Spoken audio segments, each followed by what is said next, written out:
এই তোকে না অনেক দিন সাবধান করা হয়েছে। মানুষ তো আর রোজ রোজ একই ভুল করে না, তার মানে তুই এগুলো ইচ্ছে করে করিস।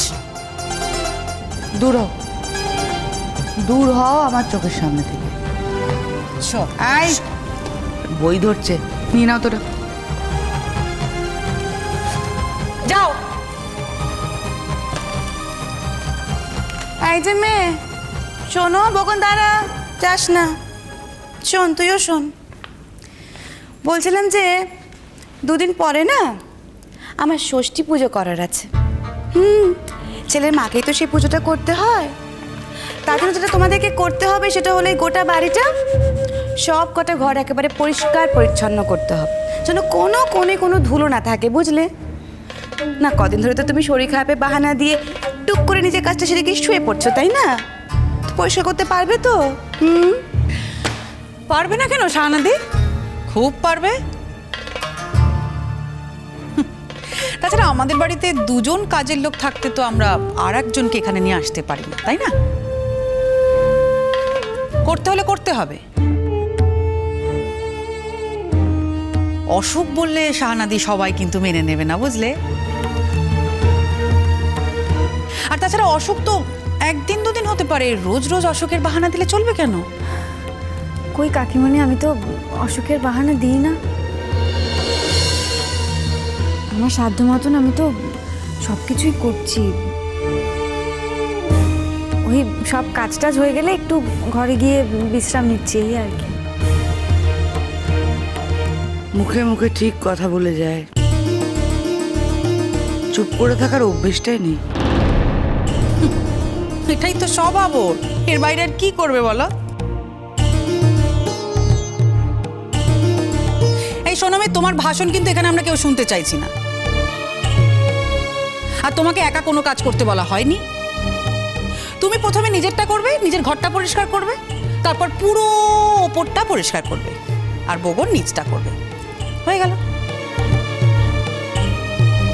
কাজটাকে একটু ভাগ ভাগ করে করে নেবে, ব্যাস। হ্যাঁ হ্যাঁ কাকিমণি, তুমি কোনো চিন্তা করো না।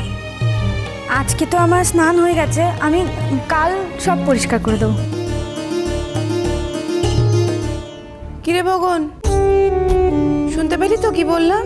হ্যাঁ মাসি, আমি নিচটা কালই পরিষ্কার করে দেবো খুব।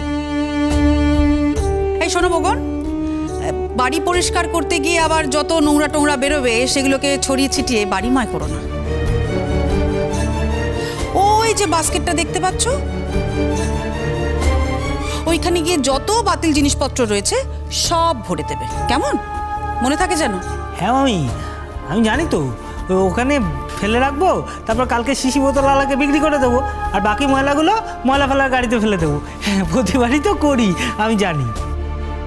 মোদ্দা কথা, কাল থেকে যেন বাড়িটা পুরো পরিষ্কার থাকে, কোথাও একটুকু যেন কোনো ধুলো না থাকে। হ্যাঁ, আর শোনো, ওপর পরিষ্কার করবে মানে এরকম নয় যে শুধু নিজের ঘরটা পরিষ্কার করবে, ওপরে যতগুলো ঘর আছে সবকটা যেন ক্লিন অ্যান্ড ক্লিয়ার থাকে, কেমন? হ্যাঁ পিসিমণি, আমি বুঝেছি। তুমি দেখবে আমি একদম সব ঝকঝকে তকতকে করে দেবো। আর একটা জিনিস খেয়াল রাখবে, যত বাতিল জিনিসপত্র রয়েছে সেগুলোকে এক জায়গায় জড়ো করবে, আর ওই পুরনো ছেঁড়া বইটই বা কাগজপত্র যা রয়েছে না, বাতিল করে দেওয়ার, বাতিল, হ্যাঁ, ওগুলো কিন্তু মনে করে ওই বাস্কেটেই পুরে রাখবে। কাগজওয়ালা লেরা মানে দিয়ে দেবো।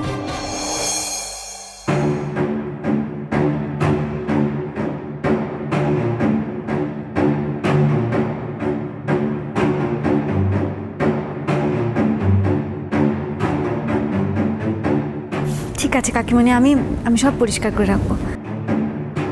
তোমার সাথে কথা হয়ে গেছে, এবার যেতে বল। হ্যাঁ হ্যাঁ, যাও, তুমি নিজের কাজে যাও। মানে সত্যি তুমি বৌদিকে যেভাবে অপমান করেছো, যেভাবে মুখে মুখে কথা বলেছো, তারপর যে বৌদি তোমাকে সহ্য করছে, এটাই কিন্তু অনেক, বুঝলে? শোনো মেয়ে, একটা কথা তোমাকে স্পষ্ট করে বলে দিই, দিদিভাইকে তুমি যে অপমান করেছো তার দাম কিন্তু তোমাকে মেটাতে হবে। কাকিমণি, আমি আমি কিন্তু মাকে কোনো রকমভাবে অপমান করতে চাইনি। আমার যেটা ঠিক বলে মনে হয়েছে আমি সেটা বলেছি। তাতে যদি মা অপমানিত হয়ে থাকেন, মা আমি আমার ভুলের জন্য আপনার কাছে ক্ষমা চেয়ে নিচ্ছি। এই চুপ করো তো, চুপ করো। শাহানা, ওকে সরাও এখান থেকে, দূর করো আমার চোখের সামনে থেকে। কে লেকচার দিতে বলেছে? ঠিক আছে, কে লেকচার দিতে বলেছে তোমাকে? সত্যি বাবা, তোমার লজ্জা শরম বলতে কিচ্ছু নেই। এই সেদিনকে যে এত বড় একটা কেলেঙ্কারি করলে, তারপরে আবার বৌদি মুখে কথা বলছে এখানে দাঁড়িয়ে। কোনো শিক্ষা দীক্ষা পায়নি তো। যদি ঠিকঠাক মতো বাপের বাড়ি থেকে শিক্ষা দীক্ষাটা পেতো, তাহলে ও যা যা করছে সেগুলো তো করতো না। এই শোনো মেয়ে, অনেক হয়েছে, এবার যাও এখান থেকে।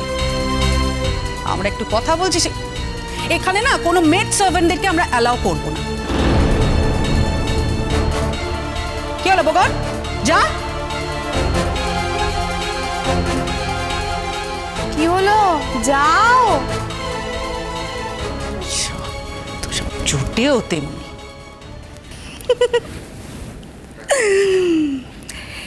এইবার বাছাধন দেখবে মজা। বৌদি, তোমার অপমানের শোধ কি করে তুলতে হয় সেটা আমার খুব ভালো মতো জানা আছে।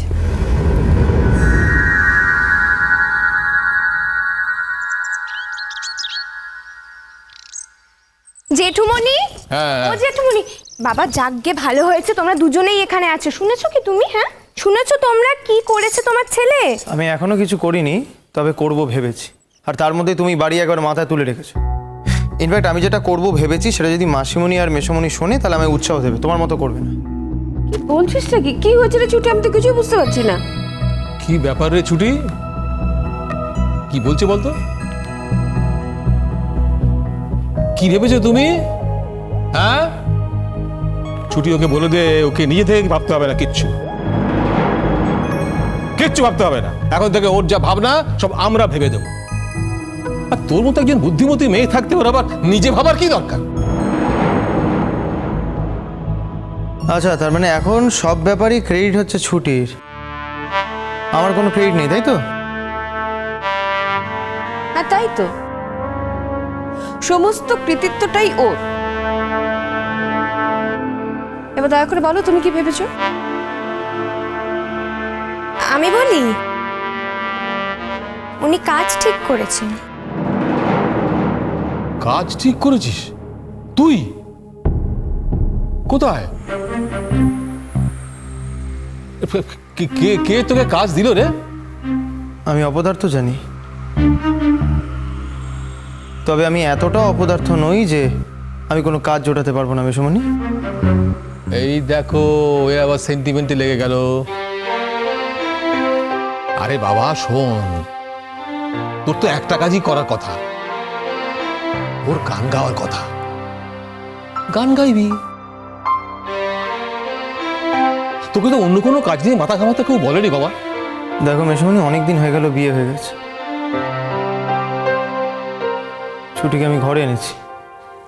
আজ পর্যন্ত নিজের রোজগার আমি ছুটিকে কিছু দিতে পারিনি, সেটা কি আমার বাজে লাগে না? তাই আমি ঠিক করেছি একটা সামান্য কাজ, পয়সাও খুবই কম, তবে কাজটা আমি করব। আচ্ছা, তোকে এত পাকামো করতে কে বলেছে বলতো? তুই ছুটির দায়িত্ব নিতে পারছিস না, এটা কি তোকে আমরা কেউ কিছু বলেছি এটা নিয়ে? আমিও কি কখনো তোমাকে কিছু বলেছি সর্বজিৎ? আচ্ছা সর্বজিৎ, গান গাওয়াটাও একটা কাজ তো। আর তাছাড়া আমরা তো ঠিক করেছিলাম যে আমরা কলকাতায় যাব, ওখানে গিয়ে না আমরা বিভিন্ন জায়গায় খোঁজ নেব, কথা বলবো। অলিক কল্পনা করে কোনো লাভ নেই ছুটি। আমরা কাউকে জানি না, কাউকে চিনি না, হঠাৎ করে নাকি কলকাতায় যাবো, কি করব? তুমি বলো না, কার কাছে যাব? কাকে বলবো দাদা আমাকে একটু সুযোগ করে দাও গান গাওয়ার? কেউ আমায় চেনে? কেউ চেনে না। আর ওখানে হাজার হাজার আমার মতো গাইয়ে ঘুরে বেড়াচ্ছে, সেই জন্য এই সমস্ত আমি মাথা থেকে বার করে দিয়েছি। যদি হবার হয়, কপালে থাকলে হবে, আপাতত আমার হাতে যেটা আছে আমি সেটা করছি।